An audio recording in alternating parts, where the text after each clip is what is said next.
கிறிஸ்துக்குள் பிரியமானவர்களே, ஆண்டவராகிய இயேசு கிறிஸ்துவின் விலையேறப்பட்ட நாமத்தினாலே உங்களை வாழ்த்துகிறேன். இந்த நாளிலும் கூட உங்களோட தேவனுடைய வார்த்தையை பகிர்ந்து கொடுக்கும்படியாக கர்த்தர் கொடுத்த அவருடைய பிரதான கிருபை இரக்கங்களுக்காக தேவனை துதிக்கிறேன். இந்த நாளிலும் கூட ஒரு பிரச்சனைகளை நாம் எப்படி சந்திக்கிறோம், அந்த பிரச்சனைகளை நம்ம சந்திக்கும்போது அந்த பிரச்சனையை நம்ம எப்படி எடுத்துக்கொள்கிறோம், இதை வச்சு தான் இந்த நாளில் நம்முடைய வாழ்க்கையில் சந்தோஷம், சமாதானம் காணப்படுது. பிரச்சனைகளை நம்ம சரியான கண்ணோட்டத்தோடு நம்ம அணுகலைன்னு சொன்னால், அதை தவறான கண்ணோட்டத்தோடு அல்லது பெருமையோடு அந்த பிரச்சனைகளை நம்ம டீல் பண்ணுவோன்னு சொன்னால், நிச்சயமாக பல வேதனைகளை, குழப்பங்களை நமக்கு நாமே உண்டு பண்ணுகிறவர்களாக நம்ம காணப்படுவோம். இந்த மாதிரி ஒரு சம்பவம் இது எங்கே இருக்குது அப்படின்னா, 2 ராஜாக்களின் புஸ்தகத்தில் 5ஆம் அதிகாரத்தில் இருக்குது. இந்த சம்பவம் நமக்கு நல்லா தெரிஞ்ச ஒரு சம்பவம். இந்த சம்பவம் யாருன்னா, ஒரு நாகமான் குஷ்டரோகியாக இருந்து பூரண சுகத்தை, விடுதலையை பெற்றுக்கொள்ளுகிற ஒரு நாகமான். இதை நமக்கு சண்டே கிளாஸில் சொல்லிக் கொடுக்குறாங்க, யூத் மீட்டிங்கில் எடுக்கிறாங்க, சர்ச்சில் கூட பல தடவை இந்த செய்தியை நம்ம கேட்டிருக்கலாம். ஆனால் இந்த நாளில் இந்த செய்தியில் உள்ள ஒரு வித்தியாசமான ஒரு காரியம் என்ன அப்படின்னா, எப்படி ஒவ்வொருத்தரும் தங்களுக்கு நேராக வருகிற பிரச்சனைகளை அவங்க ஃபேஸ் பண்ணுறாங்க, அதை எப்படி எடுத்துக்கிறாங்க அப்படிங்கிறதா. முதலாவது இங்கே பார்த்தீங்கன்னா, இந்த நாகமான் யாருன்னா, ஒரு சீரியா தேசத்தினுடைய படைத்தலைவன், ஒரு மேஜர் ஜெனரல், ஒரு ஆர்மி ஆஃபீஸர், இருக்கிறதுலே ஹையர் போஸ்ட்டு அவர் தான். ஸோ ஆனால் அந்த மனுஷனுடைய நிலைமை என்னென்னு பார்த்தீங்கன்னா, அவன் பேர் நாகமான், பதவி பார்த்தீங்கன்னா பெரிய மிலிட்ரி ஆஃபீஸரில் ஹையர் ரேங்க்கு. ஆனால் வாழ்க்கையில் குஷ்டம்னு சொல்லும்போது எவ்வளவு துர்நாற்றம். ஸோ இந்த நிலைமையில் அவன் வேதனை, துக்கம், கண்ணீர். ராஜாவுக்கு முன்னால் போய் நிற்க முடியல, படைகளுக்கு முன்னால் நிற்க முடியல, வெளியே போக முடியல. பணம் இருக்குது, பெரிய வீடு இருக்குது, நல்ல பதவி இருக்குது. ஆனால் வாழ்க்கையில் என்ன இல்லை, போய் விடுதலையாக சுதந்திரமாக போயிட்டு வரக்கூடிய நல்ல ஆரோக்கியம் இல்லை. ஸோ இந்த இராணுவ தளபதிக்கு ஒரு செய்தி சொல்லப்படுது. என்ன அப்படின்னா, பக்கத்தில் ஒரு இஸ்ரவேல்னு ஒரு தேசம் இருக்குது. அந்த நாட்டுக்கு போனால் நிச்சயமாக அங்கே ஒரு அற்புதம் நடக்கும், இந்த குஷ்டரோகம் நீங்கிரும் அப்படின்னு சொன்ன உடனே அந்த இஸ்ரவேல் தேசம் இந்த சீரியா தேசத்துக்கு அடிமையாக இருக்குது. அந்த அடிமையாக கொண்டு வரப்பட்ட, அந்த இஸ்ரவேல் தேசத்திலிருந்து அடிமையாக கொண்டு வரப்பட்ட ஒரு சிறு பெண் தான் இந்த நாகமானுக்கு சொல்கிறா. அந்த நாகமான் வீட்டில் வந்து அவள் ஒரு அடிமையின் வேலைக்காரியாக இருக்கிறா. அந்த இஸ்ரவேல் தேசத்திலிருந்து கைதியாக பிடிக்கப்பட்ட அந்த சிறு பெண், அவள் என்ன சொல்கிறா, இப்படி இது எஜமான் வந்து குஷ்டரோகத்தோடு வாழ வேண்டாம், நிச்சயமாக இஸ்ரவேல் தேசத்துக்கு போனால் அவளுக்கு ஒரு சுகம் உண்டாகும்னு உடனே அவள் மனைவி சொல்லியிருப்பாள். இந்த மாதிரி இந்த சின்ன பிள்ளை சொல்கிறா, நீங்கள் ஏன் எவ்வளவோ வைத்தியம், எவ்வளோ ட்ரீட்மெண்ட்டை பார்க்குறீங்களே, நீங்கள் ஏன் இதை செய்யக்கூடாதுன்னு உடனே சரின்னு சொல்லிட்டு போய் ராஜா கிட்ட சொல்கிறான். இந்த மாதிரி சீரியா தேசத்தினுடைய படைத்தலைவனாகிய நாகமான் அந்த சீரியா ராஜா கிட்ட சொல்கிறான், இந்த மாதிரி இஸ்ரவேலுக்கு போனால் சுகமாயிரும்னு சொல்லி ஒரு காரியம் சொல்கிறாங்க, நான் போகிறேன், நீங்கள் எனக்கு ஒரு நிருபம் கொடுங்கன்னு உடனே சீரியா ராஜா என்ன செய்கிறான், ஒரு நிருபத்தை கொடுக்குறான். அந்த மாதிரி என்னுடைய படைத்தலைவன் வர்றான், அவனுக்கு நீங்கள் குஷ்டரோகத்தை சுகமாக்குங்கன்னு சொல்லி அந்த இஸ்ரவேல் நாட்டு ராஜாவுக்கு ஒரு கடிதத்தை நாகமான் கையில் கொடுத்து அனுப்புகிறான். அதை கொண்டுக்கிட்டு நேராக நாகமான் வாரான். வந்து அந்த நிருபத்தை இந்த குஷ்டரோகியாக இருக்கிற நாகமான் இஸ்ரவேலின் தேசத்தில் ராஜாவாக இருக்கிற அந்த ராஜாவின் இடத்துல கொண்டு கொடுக்குறான். அதை வாங்கி படித்த உடனே அந்த ராஜாவினுடைய செயல்பாடை பார்த்தீங்கன்னு சொன்னால், அந்த 2 ராஜாக்கள் 5ஆம் அதிகாரம் 7ஆம் வசனத்தை நம்ம வாசிக்கலாம். 7ஆம் வசனம், இஸ்ரவேலின் ராஜா அந்த நிருபத்தை வாசித்த போது அவன் தன் வஸ்திரங்களை கிழித்து கொண்டு ஒரு மனுஷனை அவன் குஷ்டரோகத்தினின்று நீக்கிவிட வேண்டும் என்று அவன் என்னிடத்தில் நிருபம் அனுப்புகிறதற்கு கொல்லவும் உயிர்ப்பிக்கவும் நான் தேவனா? இவன் என்னை விரோதிக்க சமயம் தேடுகிறான் என்பதை சிந்தித்து பாருங்கள் என்றான். ஒரு காரியத்தை நம்ம எப்படி எடுத்துக்கிறோம் அப்படிங்கிறது ரொம்ப ரொம்ப முக்கியங்க. இந்த இஸ்ரவேல் அவர் ஒரு ராஜா, தேசத்தில் ஒரு பெரிய ராஜா. ஆனால் ராஜா பாருங்கள், இந்த நிருபம் வருது அப்படின்ன உடனே அந்த தேசத்தில் அந்த தேசமே ஏற்கனவே சீரியாவுக்கு அடிமைப்பட்டு போய் இருக்குது. இப்போ பழையபடி இப்படி ஒரு சிக்கல், நான் எப்படி குஷ்டரோகத்தை நீக்க முடியும்? என்னிடத்துல நிருபத்தை கொடுத்து அனுப்பியிருக்கிறாங்களே, தன்னுடைய இயலாமை, அடிமைத்தனம், பயம் எல்லாம் சேர்ந்துக்கிடுது. பழையபடி ஒரு யுத்தத்துக்கு வந்துடுவானோ, பழையபடி ஒரு பெரிய சண்டை போட்டு நமக்கு பெரிய அழிவை உண்டு பண்ணிடுவானோ, அப்போ நம்ம நாட்டை மீண்டும் சண்டையிடுவதற்கு இப்படிப்பட்ட ஒரு காரியத்தை செய்கிறோன்னு, நான் இப்படி குஷ்டரோகமாக அனுப்பிவிட்டேன், நீ குணமாக்கலாம், அதனால் நான் படையெடுத்து வாரேன், இதற்காகத்தான் இந்த மாதிரி ஒரு ட்ராமா போடுறானான்னு சொல்லி இந்த ராஜா என்ன செய்கிறான், குழப்பம் அடைகிறான். அவன் தன்னுடைய வஸ்திரங்களை கிழித்து கொண்டு சொல்கிறான், நான் யாருங்க, என்னால் என்ன, நான் தேவனா, நான் கொல்ல முடியுமா, உயிர்ப்பிக்க முடியுமா அப்படின்னு சொல்லிட்டு இவன் கதறுகிறத பார்க்குறோம். ஒரு இயலாமை இந்த பிரச்சனையை எப்படி எடுத்துக்கொள்ளுது அப்படின்னா, இன்னும் அதிக சிக்கலுக்குள்ளே குழப்பத்துக்குள்ளே கொண்டு போகிறத பார்க்குறோம். ஒரு பிரச்சனை வருது அப்படின்னா அந்த பிரச்சனையை நம்ம எப்படி டீல் பண்ணுறோங்கிறத வச்சு தான் நம்முடைய வாழ்க்கையில் சந்தோஷம், சமாதானத்தை நம்ம காத்துக்கொள்ள முடியும். பாருங்க, அந்த நாட்டில் ஒரு தீர்க்கதரிசி இருக்கிறார். அவர் பேர் எலிசா. அவர் நினச்சா எல்லாமே நடக்கும். அவங்க பார்த்தீங்கன்னா தன்னுடைய யோர்தான் நதியவே 2ஆக பிளந்து நடந்து போகிறாரு எலிசா, வெறும் வெட்டாந்தரையில். அங்கே இன்னும் நிறைய அற்புதங்களை செய்கிறார். குழந்தை இல்லாத ஒரு ஸ்திரீக்கு குழந்தை பாக்கியம் கொடுக்குறார். அந்த குழந்தை கொஞ்ச காலம் கழித்து இறந்து போகுது. இறந்து போன அந்த குழந்தையை உயிரோடு எழுப்பி கொடுக்குறார். இப்படி பல அற்புதங்களை அந்த தேசத்தில் அவர் செய்து கொண்டிருக்கிறார். ஆனால் இந்த ராஜாவுக்கு அந்த தீர்க்கதரிசியை பற்றியே தெரியலை. ஏன்? தேவனை பற்றியும் தெரியாது. அவர் தேவனற்றவராக, தேவனை தேடாதவராக, தேவன் அல்லாதவைகளை தேவன் என்று நம்பி அவைகள் பின்னால் போய்கிட்டு இருக்கிறதுனால உண்மையான தேவனையும் அவருடைய வல்லமையை வெளிப்படுத்துகிற தேவனுடைய மனுஷனையும் அறியாததினாலே இந்த ராஜாவுக்கு குழப்பம். அந்த தேவனுடைய அந்த மெய்யான ஊழியக்காரனாகி அந்த எலிசாவை அவர் அறிந்திருந்தாரண்டா ஒன்றும் பிரச்சனை இல்லைங்க, நீங்கள் சரியான இடத்துக்கு தான் வந்திருக்கிறீங்க. தன்னுடைய போர் அல்லது தன்னுடைய தளபதி யாரையாவது கூப்பிட்டு, இந்த தளபதியை நீங்கள் நேராக எலிசா வீட்டுக்கு கூப்பிட்டு போங்கன்னு சொல்லி டைவர்ட் பண்ணியிருக்கலாம், நிம்மதியாக இருந்திருக்கலாம். வஸ்திரம் கிழிக்க வேண்டிய அவசியம் இல்லை, புலம்ப வேண்டியதில்லை, கலங்க வேண்டியதில்லை, கூப்பாடு போட வேண்டியதில்லை. இந்த செய்தியை யார் கேட்குறா? எலிசா தீர்க்கதரிசி கேட்குறார். ராஜா தன்னுடைய வஸ்திரத்தை கிழித்து கொண்டு கண்ணீரோட புலம்பிக்கிட்டு இருக்கிறான். தன்னுடைய இயலாமை, ஐயோ இந்த தமஸ்குவை நான் எப்படி எதிர்த்து சண்டை போட முடியும், என்னை அழிச்சிருவாங்கன்னு சொல்லி மரண பயத்தில் அலறிக்கிட்டு இருக்கிறான். இந்த செய்தியை கேட்ட உடனே எலிசா என்ன சொல்கிறாரு? இங்கே வர சொல்லுங்கள், இஸ்ரவேலிலே மெய்யான தேவன் இருக்கிறார், அந்த மெய்யான தேவனுடைய வல்லமையை வெளிப்படுத்துகிற ஒரு ஊழியக்காரன் இருக்கிறான்னு சொல்லி அவர் அறிந்து கொள்ளும்படி அனுப்புங்கன்னு சொல்லி சொல்கிறாருங்க. அடுத்த 8ஆம் வசனம், 2 ராஜாக்கள் 5:8 நம்ம வாசிக்கலாம். இஸ்ரவேலின் ராஜா தன் வஸ்திரங்களை கிழித்து கொண்ட செய்தியை தேவனுடைய மனுஷனாகிய எலிசா கேட்டபோது அவன், நீர் உம்முடைய வஸ்திரங்களை கிழித்து கொள்வானேன்? அவன் என்னிடத்தில் வந்து இஸ்ரவேலிலே தீர்க்கதரிசி உண்டென்பதை அறிந்து கொள்ளட்டும் என்று ராஜாவுக்கு சொல்லி அனுப்பினான். ராஜாவுக்கு இந்த தீர்க்கதரிசியினுடைய தேவ ஊழியனுடைய வல்லமை தெரியல. ஆனால் ராஜாவுக்கு இருக்கிற பிரச்சனை என்னங்கிறத இந்த தீர்க்கதரிசி எல்லாத்தையும் அறிஞ்சிக்கிட்டு இருக்கா. தேசத்தில் என்ன நடக்குது, யார் யாருக்கு எப்படிப்பட்ட சூழ்நிலைகள் போய்கிட்டு இருக்குது, தேசத்தில் ராஜாவுக்கு என்ன குழப்பம் உண்டாகுது, எல்லாத்தையும் யார் அறிந்து கொண்டிருக்கிறா? இந்த தேவனுடைய மனுஷனை அறிஞ்சிட்ருக்கிறார். ராஜா தான் எல்லாத்தையும் ஃபிங்கர் டிப்பில் வச்சுருக்கணும், தேசத்தில் நடக்கிற ஒவ்வொரு அசைவுகளையும். ஆனால் ராஜாவுக்கு ஒரு உண்மையான தேவனுடைய ஊழியக்காரனை பற்றி ஒன்றுமே தெரியல. அவர் மூலமாக தேவன் செய்கிற மகிமையான காரியங்கள் ஒன்றுமே தெரியல. அது நிமித்தம் அவனுக்கு அதிகமான குழப்பம். இன்றைக்கு உங்களுடைய வாழ்க்கையில் இந்த மெய்யான தேவனை நீங்கள் சரியான விதத்தில் நீங்கள் அறிந்திருப்பீர்கள் என்றால் நீங்கள் வேதனையோட குழப்பத்தோடு இருக்க வேண்டாம். உங்களை இயலாமையை நினச்சி நீங்கள் வேதனைப்பட்டுருக்க வேண்டாம். ஐயோ என்னால் எப்படி முடியும், நான் என்ன செய்ய முடியும், நான் தேவனா, கொல்லவும் உயிர்ப்பிக்கவும் நான் தேவனா என்று சொல்லி உங்களுடைய இயலாமையை நினச்சி நீங்கள் மனம் பதற வேண்டிய அவசியம் இல்லை. உங்களால் முடியாது, ஆனால் உங்களுக்காக செயல்படுகிற ஒரு தேவன் இருக்கிறாருங்கிறத இந்த நாளில் அறிந்து கொள்ளுங்கள். அவர் தான் மெய்யான தேவன், அவர் தான் வானத்தையும் பூமியை உண்டாக்கின தேவன். ஆகவே இதை கேட்டுக்கொண்டிருக்கிற அருமையானவர்களே, நம்முடைய வாழ்க்கையில் பிரச்சனைக்கு மெயினான காரியம், முக்கியமான காரியம் என்ன அப்படின்னா, நம்முடைய பிரச்சனைகளை தீர்க்கக்கூடிய ஒரு தேவன் இருக்கிறார். அவருடைய வல்லமையை வெளிப்படுத்தி நம்மளை வழிநடத்துவதற்கு அவருடைய பிள்ளைகளை தேவன் இந்த பூமியில் வச்சிருக்கிறார். அதன் மூலமாக தேவன் நமக்கு எந்த பிரச்சனையாக இருந்தாலும் அவரிடத்துல செல்லும் பொழுது நமக்கு விடுதலை உண்டு. அவர் மூலமாக, அவருடைய பிள்ளைகள் மூலமாக நமக்கு விடுதலையை கொடுப்பாருங்கிறத நம்ம அறியாததுனால தான் அநேக வேளைகள் நம்முடைய குடும்பங்களில் அதிக குழப்பங்களையும், நம்முடைய வாழ்க்கையில் அதிக கவலை, பாரம், ஐயோ நான் என்ன செய்வேன், எனக்கு யார் இருக்கிறா, ஐயோ எனக்கு பணம் இல்லையே, எல்லாரும் என்ன கைவிட்டுட்டாங்களே, ஐயோ அது இல்லையே இது இல்லையே, என்ன செய்வது என்று சொல்லி நம்முடைய இயலாமையினால் அநேகர் என்ன செய்கிறாங்க, மனம் உடைஞ்சு போயிடுறாங்க. அநேகர் தங்களுடைய வாழ்க்கையில் துக்கத்தோட கவலையோடு இருக்கிறாங்க. அநேகர் தற்கொலை பண்ணிடுவோமா, இந்த உலகத்தில் நம்ம வாழவே கூடாதுன்னு சொல்லி தற்கொலை முடிவுக்கெல்லாம் போகிற பரிதாபமான நிலைமையை பார்க்குறோம். எனக்கு கேட்டுக்கொண்டிருக்கிற அருமையானவர்களே, உங்கள் முடிவு அது அல்ல. உங்களுடைய எந்த பிரச்சனையாக இருக்கட்டும், எவ்வளவு பெரிய பிரச்சனையாக இருக்கட்டும், உங்களால் முடியாது தான். ஆனால் உங்களுக்காக யாவையும் செய்து முடிக்கிற ஒரு தேவன் இருக்கிறார். அவர் தான் ஆண்டவராக இயேசு கிறிஸ்து.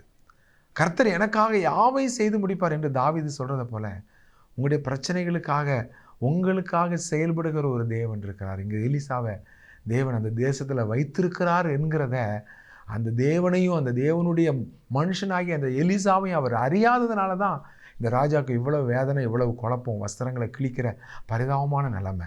இன்றைக்கு இந்த தேவனை நோக்கி திரும்புங்க. இந்த தேவனை உறுதியாக பற்றி கொள்ளுங்க. எந்த பிரச்சனைகளிலிருந்து உங்களுக்கு விடுதலை உண்டு. உங்களால் தீர்க்க முடியாத எந்த போராட்டங்கள்லேருந்தும் உங்களுக்கு விடுதலையை கொடுப்பதற்கு உங்களுடைய பாவங்கள், இந்த விட முடியாத பாவங்களாக இருக்கட்டும், சாபங்களாக இருக்கட்டும், எவ்வளோ பெரிய சத்துருடைய போராட்டங்களாக இருக்கட்டும், அல்லது எவ்வளோ பெரிய விரோதிகள் இத்தனை பேர் எழும்பி இருந்தாலும் உங்களுக்காக செயல்படுவதற்கும் யுத்தம் பண்ணுவதற்கும் உங்களுக்கு ஜெயத்தை கொடுப்பதற்கும் அவர் வல்லமையுள்ள தேவனாக அவர் இருக்கிறார். ரெண்டாவது, இந்த நாகமான் என்ன செய்கிறான், இந்த வார்த்தையை கேட்டவொன்னே ஓ ராஜா கிட்ட வந்துட்டோமா, சரி நம்ம எலிசாவை தேடி போவோன்னு சொல்லிட்டு நேராக அந்த குதிரை படைப்பள்ளங்களோடு கூட, ஏன்னா ஒரு மேஜர் ஜெனரல், ஒரு இராணுவ தளபதி வாராருன்னா சும்மா இருக்காது, பெரிய படைகளோட பரிவாரங்களோட வந்து நேராக எங்கே நிற்குது, எலிசா விட்டு வாசலில் நிற்குது. எலிசா வெளியவே வரல, வீட்டுக்குள்ளே இருந்துக்கிட்டு சொல்கிறாரு, நேராக யோர்தான் நதிக்கு போக சொல்லு, 7 தடவை அங்கே மூழ்கி எழும்ப சொல்லு. யோர்தான் நதிக்கு போய் 7 தடவை அங்கே மூழ்கி எழும்ப சொல்லு, சோமாயிருன்னு சொல்லிட்டார். இந்த வார்த்தை உள்ளேருந்து ஒரு வேலைக்காரன் வந்து சொல்லியிருப்பான், ஒரு அசிஸ்டண்ட் சொல்லியிருப்பான். இதை கேட்ட உடனே நாகமானுக்கு கடுங்கோபம் உண்டது என்று நாம் வாசிக்கிறோம். ஏன் கடுங்கோபம் உண்டுச்சு? நான் ஒரு பெரிய இராணுவ தளபதி, ஒரு சீரியா தேசத்துக்கே இராணுவ தளபதி, இந்த தேசமே எங்களுடைய நாட்டுக்கு தான் அடிமையாக இருக்குது. இப்படிப்பட்ட ஒரு சூழ்நிலையில் இவன் வெளியே வந்திருக்கலாம், தன்னுடைய தேவனுடைய நாமத்தை சொல்லி அந்த குஷ்டரோகம் இருக்கிற இடத்த தடவி சுகம் கொடுப்பான்னு சொல்லி பார்த்தா நாயை துரத்துற மாதிரி துரத்துறான். உள்ளே உடலை வெளியவே நிப்பாட்டிட்டு போய் யோர்தானில் போய் முங்குன்னு சொல்லி சொல்கிறானே. ஏன் என்னுடைய தேசமாகிய தமஸ்குல அங்கே 2 அருமையான நதிகள் இருக்குது, அந்த நதியை விடவா இந்த யோர்தான் பெரிய ஒரு பெஸ்ட்டான ஒரு நதியாக இருந்துற போகுதுன்னு சொல்லி கோபம், கடுங்கோபம். அப்போ இந்த இடத்துல நாகமானுடைய பிரச்சனை என்ன? அவன் தன்னை யாராக பார்க்குறான் அப்படின்னா பெரிய இராணுவ தளபதியாக பார்க்குறான். இப்போ தமஸ்குனுடைய இராணுவ தளபதியாக நாகமான் நின்றுட்டுருக்கிறான். எலிசா யாருடைய தளபதியாக நிற்கிறார்னா பரலோகத்தின் தேவனுடைய தளபதியாக இருக்கிறார். இப்போ எலிசா பெரிய ஆளா, நாகமான் பெரிய ஆளா அப்படின்னா நமக்கு தெரியும், தேவனுடைய பரலோகத்தின் ஊழியத்தை செய்கிற இந்த எலிசா தான் நாகமானோட பெரிய தளபதி, பெரிய ஆளுன்னு சொல்லுவோம். ஆனால் நாகமானுக்கு தெரியல. எலிசாவை என்ன நினச்சிட்டான், ரொம்ப ஒரு அற்பமாக நினச்சிட்டான், தன்னை ஒரு மேன்மையாக நினைக்கிறான், பெருமை வந்துட்டு. எலிசா நாகமானை எப்படி பார்க்குறாருன்னா குஷ்டரோகியாக பார்க்குறாரு. நாகமான் தன்னை யாராக பார்க்குறான் அப்படின்னா அவன் தன்னை என்ன செய்கிறான், பெரிய இராணுவ ஜெனரலாக பார்க்குறான். இப்போ அவன் ஒன்றும் யுத்தத்துக்கு போகலையே, யுத்தத்துக்கு அணிவகுத்து போனால் தான் அவன் இராணுவ ஜெனரல். இப்போ அவன் எதுக்கு வந்திருக்கிறான்? தன்னுடைய வாழ்க்கையில் குஷ்டரோகத்திலேருந்து விடுதலை பெறதுக்கு தான் வந்திருக்கிறான். குஷ்டரோகியாக தான் இஸ்ரவேல் தேசத்துக்கு வந்திருக்கிறானே ஒழிய அவன் யுத்தம் பண்ணக்கூடிய இராணுவ தளபதியாக வரல. ஆகவே தன்னை உணராத ஒரு நாகமானை எங்கே பார்க்குறோம், பெருமையோடு நின்று கொண்டிருக்கிற ஒரு நாகமானை பார்க்குறோம். தன்னுடைய அவல நிலையை உணராத ஒரு பரிதாபமான ஒரு நாகமான பார்க்குறோம். குஷ்டரோகத்தோடு இருக்கிறோன்னு அவனுக்கு தெரியும். அது நாத்தம் பிடிச்ச குஷ்டம், எல்லாரும் நம்மளை கண்டு முகஞ்சொலிச்சு விலகி ஓடுறாங்கங்கிறது தெரியும். ஆனாலும் கூட தான் ஒரு குஷ்டரோகியாக வந்திருக்கிறோன்னு சொல்லி தாழ்மையாக வந்து நிற்கிறதுக்கு பதிலாக நாகமானுக்குள்ளே இருந்த பெருமை அவனுக்கு கடுங்கோபத்தை உண்டு பண்ணுகிறதை நாம் பார்க்குறோம். நம்முடைய வாழ்க்கையில் அநேக வேளைகளில் நம்முடைய நன்மைகளை நம்ம பெற்றுக்கொள்ளாமல் போகிறதுக்கு காரணம் நமக்குள்ளே வருகிற கோபம், அந்த பெருமையினால் வருகிற கடுங்கோபம். அந்த கடுங்கோபம் நமக்கு பொறுமை இல்லாமல் நம்முடைய பெருமை பொறுமையற்ற ஒரு நிலைமையை உண்டு பண்ணிட்டு கோவிச்சுட்டு என்ன செஞ்சிடறான், அவன் திரும்பவும் நான் தமஸ்குக்கே போகிறேன்னு சொல்லிட்டு அவன் குஷ்டரோகத்தோட திரும்ப கிளம்பி போகிற ஒரு பயங்கரமான நிலைமையை நாம் இங்கே பார்க்குறோம். இப்போ நாகமானுடைய இந்த பிரச்சனை, அவன் தன்னுடைய வாழ்க்கையில் அந்த பிரச்சனை அவன் எவ்வளவு தவறான கண்ணோட்டத்தோடு எடுக்கிறான் பாருங்கள். கோபம் யார் மேலே வருது? தேவனுடைய மனுஷனாகிய எலிசா மேலே வருது. எலிசா தான் விடுதலை கொடுக்கணும். அவன் பெருமையாக இருக்கிறனால எலிசாவை அவன் திட்டுறான். அவன் இன்னும் கோபத்தோடு கூட அவன் என்ன செய்கிறான், தன்னை பெருமையாக பேசுகிறான், தன்னுடைய தேசத்தை பெருமையாக பேசுகிறான், யோர்தான் நதியை அற்பமாக பேசுகிறான். அங்கே தன்னுடைய தேசத்தில் இருக்கிற அந்த ஆர்பாரு, அந்த ஓப்பனி, பர்பார்னு அது எல்லாமே ரொம்ப நல்ல நதி தாங்க. ஆனால் அதை விட தேவனுடைய வார்த்தைக்கு கீழ்ப்படிய முடியாத ஒரு கடினம் அங்கே காணப்படுகிறத நம்ம பார்க்குறோம். பாருங்கள், தாழ்மையாக இந்த நாகமான் இருந்திருந்தான்னு சொன்னால் அங்கே கீழ்ப்படிதலும் விசுவாசமும் வந்திருக்கும். நம்ம ஒரு குஷ்டரோகி அப்படின்னு நொறுங்குண்ட இருதயத்தோடு அவன் வந்து நின்றுருந்தான்னா அவன் என்ன செஞ்சுருப்பான், எலிசா என்ன சொல்கிறாரோ அதை அப்படியே கேட்கணுங்கிற ஒரு பயபக்தி இருந்திருக்கும். இப்போ பயபக்தி இல்லை, எலிசா சொல்கிறத குறித்து கீழ்ப்படிதல் இல்லை. ஏன் கீழ்ப்படிதல் இல்லை? விசுவாசம் இல்லை. அங்கே போய் அவன் சொன்னதை செஞ்சால் நமக்கு குஷ்டரோகம் நீங்கும் அப்படிங்கிற அந்த விசுவாசம் அந்த நாகமானுக்குள்ளே இல்லாததுனால கீழ்ப்படிதல் இல்லை, முரட்டாட்டம் உண்டாகுது. அப்போ விசுவாசம் எங்கே இருக்குதோ அங்கே தான் கீழ்ப்படிதல் இருக்கும். நம்பிக்கை, தேவன் மேலே நம்பிக்கை இருந்தால் தான் அந்த கீழ்ப்படிதல் வரும். இப்போ அவனுடைய வாழ்க்கையில் எவ்வளோ பெரிய நஷ்டத்தை அவன் உண்டு பண்ணுறான் பாருங்கள். கோபத்தோடு அவன் திரும்ப போகிறான். இனி நான் ஒரு நிமிஷம் கூட இந்த தேசத்தில் நான் நிற்க மாட்டேன். அவன் என்ன சொல்கிறான் பாருங்கள், அந்த 2 ராஜாக்கள் 5ஆம் அதிகாரத்தில் 9ஆம் வசனத்தில் நம்ம வாசிக்கிறோம். அப்படியே நாகமான் தன் குதிரைகளோடு தன் ரதத்தோடு வந்து எலிசாவின் வாசற்படியிலே நின்றான். படையோடு வரான். அந்த பெருமை, அந்த குதிரையும் அந்த படைகளும் எதை காட்டுது அப்படின்னா அது அவனுக்குள்ள ஒரு பெருமையை காட்டுது. அவன் சாதாரணமாக வந்திருக்கலாம், அவன் படைத்தலைவன் என்கிற ஸ்தானத்தோடு வந்து நின்றுக்கிட்டு இருக்கிறான். அவன் குஷ்டரோகியாக வந்திருந்தான்னா கீழ்ப்பிடுதலாக வந்திருப்பான். எலிசா அவனை உள்ள வீட்டுக்குள்ளேயே விடலை அங்கே. ஏன்னா இஸ்ரவேல் தேசத்தினுடைய கட்டுப்பாடு என்ன, நீங்கள் லேவியராமத்தில் பார்த்தீங்கன்னா குஷ்டரோகி தேசத்துக்குள்ளே வரக்கூடாது. அவன் பாளையத்துக்கு புறம்பே ஊருக்கு வெளியே தான் இருக்கணும், பள்ளத்தாக்குள்ளே தான் இருக்கணும். அவன் யாராவது ஜனங்கள் வந்தாங்கன்னா ஐயோ நான் குஷ்டரோகி தீட்டுன்னு அவன் கத்தணும். வஸ்திரம் கிழிஞ்சவனாக இருக்கணும். அவனுக்கு ஆகாரம் வேணும்னா ஊருக்கு வெளியே ஒரு குறிப்பிட்ட இடத்துல கொண்டு வைப்பாங்க. ஆட்கள் எல்லாம் போனதுக்கப்புறம் நடமாட்டம் இல்லாத நேரத்தில் வந்து அந்த ஆகாரத்தை எடுத்துகிட்டு போகணும். இதுதான் குஷ்டரோகின்ற நிலைமை. இன்றைக்கி தேசத்துக்குள்ளே விட்டுருக்குறாங்க, வீட்டு வாசல் வரைக்கும் விட்டுருக்குறாங்கன்னா அதுவே பெரிய ஒரு இறக்கம். ஆனால் அவனுக்கு அதெல்லாம் பெருசாகவே தெரியல. அவனுடைய கோபம், அங்கே பெருமை, கடுங்கோபம். அவன் சொல்கிறான் பாருங்கள், நான் ஸ்நானம் பண்ணி குளிக்கிறதுக்கு தமஸ்குனுடைய ஆப்னியும் பர்பாரும் நல்ல நதிகள் இல்லையா, அதை விட பெஸ்ட்டாக இந்த யோர்தான்னு சொல்கிறான். ஆக கோபத்தோடு அவன், கடுங்கோபத்தோடு அவன் திரும்பி போகிற ஒரு பரிதாபமான நிலைமையை பார்க்குறோம். பெருமை நம்முடைய வாழ்க்கையில் வரக்கூடிய ஆசீர்வாதங்களை தடை செய்கிறத பார்க்குறோம். ஸோ நமக்கு ஒரு காரியத்தில் கோபம் வருதுன்னு சொன்னால் நம்ம அதுக்கு பின்னால் பெருமை ஒளிஞ்சிருக்கான்னு நம்ம கண்டுபிடிக்கணும். நம்ம கோபத்தோடு நம்ம நடக்கிறத விட ஞானத்தோடு நடக்கிறது தான் ரொம்ப முக்கியம். கோபத்தோட தங்களுடைய வாழ்க்கையில் முடிவு எடுத்ததுனால தங்களுடைய வாழ்க்கையில் அநேக நஷ்டங்களை அடைஞ்சிருக்கிறாங்க. அதனால தான் சொல்லுவாங்க, அதிகமான கோபத்தில் ஒரு முடிவு எடுக்காத, அதிகமான சந்தோஷமாக நீ இருக்கும்போது நீ வாக்கு கொடுக்காத. ஏரோது ராஜா அந்த தன்னுடைய பிறந்த நாளுக்காக அந்த வாலிப பிள்ளை டான்ஸ் ஆடி தன்னை ரொம்ப சந்தோஷப்பட்ட உடனே அவன் சொன்னான், நீ என்ன கேட்டாலும் நான் உனக்கு தரேன், தேசத்தில் பாதியை கேட்டால் கூட உனக்கு தரேன். அதிகமான சந்தோஷத்தில் அவன் வாக்கு, நீ என்ன கேட்டாலும் தருவேன், வாக்கு கொடுக்குறான். அவன் கேட்குறான், யோவான் ஸ்நானனுடைய தலை வேணும்னு கேட்குறான். யோவான் ஸ்நானன் தீர்க்கதரிசியுடைய தலை எனக்கு வெட்டித்தான். அதிகமான சந்தோஷத்தில் நம்ம வாக்கு கொடுத்துடக்கூடாது. அதிகமான கோபத்தில் இருக்கும்போது நம்ம உடனே முடிவு எடுக்கக்கூடாது. அந்த கோபம் அமரும் வரைக்கும், அந்த நிதானம் உண்டாகிற வரைக்கும் நிறுத்தி நம்ம யோசனை பண்ணி நம்ம என்ன செய்யணும், நிதானமாக முடிவு எடுக்கணும். கோபத்தில் ஒரு கல்யாண வீட்டுக்கு போவாங்க, பிடிக்கலையா சண்டை போட்டுட்டு கோபத்தில் பஞ்சாதி பிள்ளைகளெல்லாம் சத்தம் போட்டு இனி ஒரு நிமிஷம் இந்த வீட்டில் இருக்க மாட்டேன், திரும்பி வந்துடுவாங்க. பிரச்சனை பாருங்கள், கோபத்தில் அது திரும்பி வர்றது காரில். அந்த இடத்துல ஞானமாக நடந்து அந்த இடத்துல நம்முடைய நற்சாட்சியை, சந்தோஷத்தை, சமாதானத்தை, அந்த இடத்துலையும் ஒரு குழப்பம் வராமல், இருதயத்துக்குள்ளேயும் ஒரு சமாதான குறை வராமல், பின்னாட்களில் ஒரு பெரிய கரையாக ஐயோ அன்னைக்கு நம்ம அப்படி நடந்துட்டோமே, கொஞ்சம் பொறுமையாக போயிருக்கலாம், கொஞ்சம் அந்த இடத்துல நிதானமாக இருந்திருக்கலாம், இப்படி அவசரப்பட்டுட்டேனே, அப்படி பின்னால் வருந்தி ஒரு பிரயோஜனமும் இல்லைங்க. அந்த நேரத்தில் கோபம் வருது, அமைதியாக உட்காந்து கொஞ்சம் நிதானம் வர்ற வரைக்கும் நம்ம அமர்ந்திருந்து பொறுமையாக நிதானித்து யோசித்து ஞானமாக நடக்கணுங்க. இவன் என்ன செஞ்சுட்டான், அவன் கோபமாக கிளம்பிட்டான். கொஞ்சம் யோசித்து பாருங்கள், குஷ்டரோகமாக தான் போகணும். குஷ்டரோகமாக போயிட்டான். இப்போ போயாச்சு, போன உடனே அவன் முதல்ல என்ன செய்வான், தேசத்து மேலே படையெடுப்பான். அதுக்கு முன்னால் ஒன்று செய்வான். இந்த மாதிரி இஸ்ரவேல் தேசத்தில் ஒரு தீர்க்கதரிசி இருக்கிறாரு, அவர் அற்புதமாக குஷ்டரோகத்தை சுகமாக்குவார்னு ஒரு சுவிசேஷம் சொன்னால் பாருங்கள், அந்த சிறு பிள்ளை, அந்த சிறு பெண்ணை முதல்ல அவன் என்ன செஞ்சுருப்பான்? சித்திரவதை பண்ணியிருப்பான், ஏன் கொல்ல கூட செஞ்சுருப்பான்.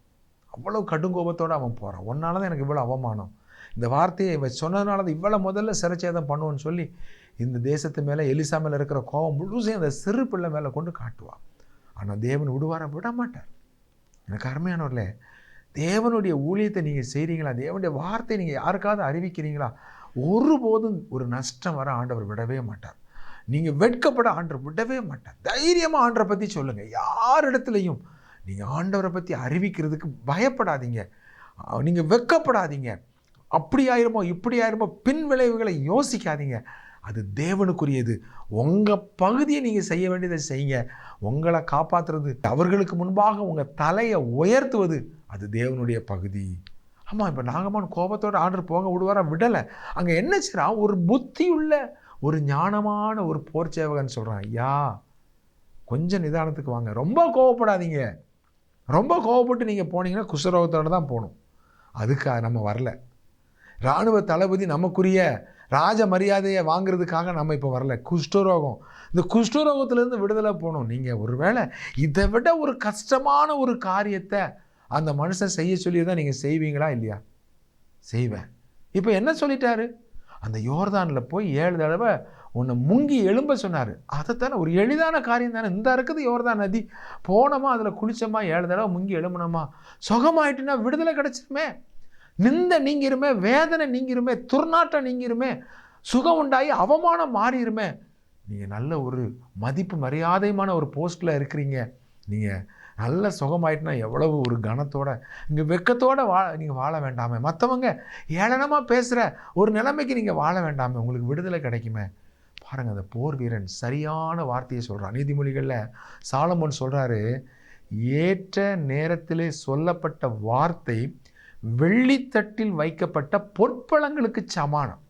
சரியான ஆலோசனையை சரியான நேரத்தில் சொன்ன ஒரு நல்ல நபராக அந்த போர் சேவகன். தைரியம் பாருங்கள், கடுங்கோபத்தோடு இருக்கிற, உக்கிர கோபத்தோடு இருக்கிற அந்த தளபதி, அந்த படைத்தலைவன்கிட்ட பேசக்கூடிய ஒரு தைரியமும் ஞானமும் அந்த நாகமானுடைய போர் வீரனுக்கு இருந்துச்சுன்னா, இப்படிப்பட்ட சரியான நபர்கள் நம்ம கூட இருக்கிறது பெரிய பாக்கியம்.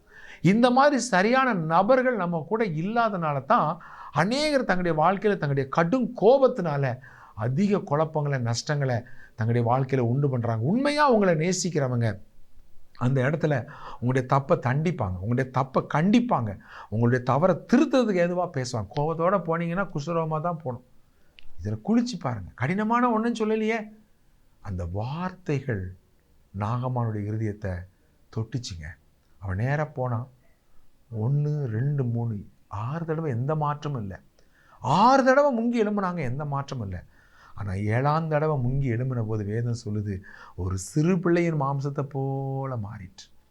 பாருங்கள், அந்த கீழ்ப்படிதல், அந்த பெருமையெல்லாம் விட்டுட்டு, சரி நான் ஒரு குஷ்டரோகியாக நான் வாரேன், ஒரு தளபதியாக நான் ஏன் பெருமைப்படணும்னா ஒரு குஷ்டரோகியாக வாடுறேன், அந்த தேவனுடைய மனுஷன் சொன்ன வார்த்தைக்கு நான் கீழ்ப்படுகிறேன்னு சொல்லிட்டு அவன் கீழ்ப்படிதலோட விசுவாசத்தோடு போய் அந்த யோர்தானில் முங்குறான்.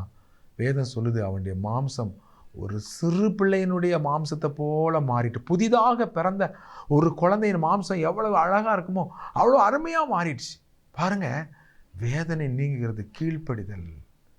இன்னைக்கு எதிர்த்து நின்று பெருமையோடு இருந்தால் அழிஞ்சு போயிடும். ஆனால் கீழ்ப்படிதலோடு இருந்தோன்னா தேவனுடைய ஆசீர்வாதம். பாருங்கள், அவன் திரும்ப இப்போ நாகம்மான் வீட்டுக்கு வந்ததுக்கும் இதுக்கு முன்னால் வந்ததுக்குள்ள வித்தியாசத்தை பாருங்கள். குஷ்டரோகியாக வந்தான், இப்போ ஒரு சிறு பிள்ளை பிறந்த குழந்தையினுடைய சரீரத்தை போல அந்த குஷ்டரோகம் நீங்கி நாகமான் இப்போ வாரான். வந்து சொல்கிறான், ஐயா இனி நான் தேவனை மட்டும்தான் ஆராதிப்பேன், இனி நான் தேவனை தான் ஆராதிப்பேன், இனி தேவன் அல்லாத மற்றவைகளை நான் ஒருபோதும் நான் நம்ப மாட்டேன், வணங்க மாட்டேன், தேவனை மட்டும்தான் ஆராதிப்பேன். பாருங்கள், அந்த சிறு பெண் தைரியமாக விசுவாசமாக சொன்ன அந்த வார்த்தை எப்பேற்பட்ட ஒரு தளபதியை தேவனுடைய பிள்ளையாக மாற்றினது என்று பார்க்கிறோம். என்னை கேட்டுக்கொண்டிருக்கிற அருமையானவர்களே, பிரச்சனைகளை எப்படி டீல் பண்ணுறோங்கிறது தான் நம்முடைய வாழ்க்கையில் விடுதலையை கொண்டு வரும். அந்த ராஜாவை போல் தேவனையும் தேவனுடைய வல்லமையும் நம்ம அறியலைன்னு சொன்னால் நம்ம குழப்பத்துக்குள்ளே தான் இருக்கணும். நாகமான போல் பெருமை இருந்துச்சுன்னு சொன்னால் அந்த ஆசீர்வாதத்தின் பக்கத்தில் வந்துட்டு நம்ம மிகப்பெரிய ஒரு நஷ்டத்தை அடையக்கூடிய நிலைமைக்குள்ளே போயிருக்கோம். ஆனால் அதையும் தேவன் காப்பாற்றுறாரு. கீழ்ப்படிதலின் மூலமாக மட்டும்தான் நம்ம தேவனுடைய அற்புதத்தை நம்ம பெற்றுக்கொள்ள முடியும். நாம் கீழ்ப்படிதலின் மூலமாக விசுவாசத்தோட தேவனுக்கு நம்ம உங்களுடைய வாழ்க்கையை நீங்கள் ஒப்பு கொடுப்பதன் மூலமாக மட்டும்தான் தேவனுடைய வல்லமையை வெளிப்படுத்த முடியும். தேவன் இன்றைக்கு மாறாத தேவனாக இருக்கிறார். உங்களுடைய பிரச்சனைகளோடு நீங்கள் வாழணும்னு விரும்புகிறீங்களா, அல்லது பிரச்சனையிலேருந்து விடுதலை தரணும்னு நினைக்கிறீங்களா? அந்த விடுதலையை தரக்கூடியவர் கர்த்தராக இயேசு கிறிஸ்து. அவர் சொல்கிறாரு, வருத்தப்பட்டு பாரம் சுமக்கிறவங்களே நீங்கள் எல்லாரும் இடத்துல வாருங்க, நான் உங்களுக்கு இளைப்பாறுதல் தருவேன்னு சொல்கிறார். உங்களுடைய வாழ்க்கையில் எந்த பிரச்சனையாக இருந்தாலும் அவரிடத்துல நீங்கள் திரும்புங்க, தாழ்மையோடு திரும்புங்க, பெருமையோடு உங்கள் எல்லா பதவி உயர்வு பணம் எல்லாத்தையும் ஆண்டோடைய சமூகத்தில் அவருடைய குப்பையாக வச்சுருங்க. அன்றே தாழ்மையோடு வரேன், அன்றே உங்களுடைய இறக்கத்துக்காக கெஞ்சுகிறேன்னு சொல்லி நீங்கள் ஆண்டோடைய சமூகத்தில் விழுங்க. எவ்வளோ பெரிய பிரச்சனையாக இருந்தாலும் தேவனால் உங்களுடைய பிரச்சனையை மாற்ற முடியும். உங்களுடைய வாழ்க்கையில் ஒரு உண்மையான விடுதலை அவரால் மட்டும்தான் கொடுக்க முடியும். அன்றைக்கு நாகமாண்டிய வாழ்க்கையில் அந்த அற்புதத்தை செய்த ஆண்டவர் உங்கள் வாழ்க்கையில் செய்ய மாட்டாரா? கட்டாயம் செய்வார். நம்ம ஜெபம் பண்ணுவோமா?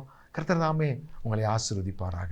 எங்களை நேசிக்கிற அன்புள்ள ஆண்டவரே, இந்த வேலைக்காய் ஸ்தோத்திரம். பலவிதமான குழப்பங்கள் இருக்கிற பிள்ளைகள் சரியான விதத்தில் உண்மை அறிந்து கொள்ளவும், விசுவாசத்தோடு உண்மை பற்றி கொள்ளவும், தங்களுடைய பிரச்சனைகளிலிருந்து விடுதலையை பெற்றுக்கொள்ளவும் ஆண்டவரே நீர் உதவி செய்யும். அவருடைய கண்ணீரை மாற்றும், அவருடைய வேதனைகளை மாற்றும், அவருடைய தலையை நீர் உயர்த்தும், ஆசீர்வதியும். இயேசுவின் நாமத்தில் ஜெபிக்கிறோம் எங்கள் நல்ல பிதாவே, ஆமென், ஆமென். பிரியமானவர்களே, நீங்கள் நேரம் ஒதுக்கி தேவனுடைய வார்த்தையை கேட்டதற்காக உங்களுக்கு நன்றி சொல்கிறோம். நீங்கள் யூடியூப்பில் ராஜ்குமார் தங்கமணி என்று ஆங்கிலத்திலே டைப் செய்வீர்களானால் இன்னும் அநேக செய்திகளை நீங்கள் கேட்கலாம். நீங்கள் கேளுங்க, மற்றவங்களுக்கும் அதை அறிமுகப்படுத்துங்க. நாம் மறுமுறை சந்திக்கும் வரைக்கும் கர்த்தர் தாமே உங்கள் ஒவ்வொருவரையும் அபரிவிதமாக ஆசீர்வதிப்பாராக. ஆமென்.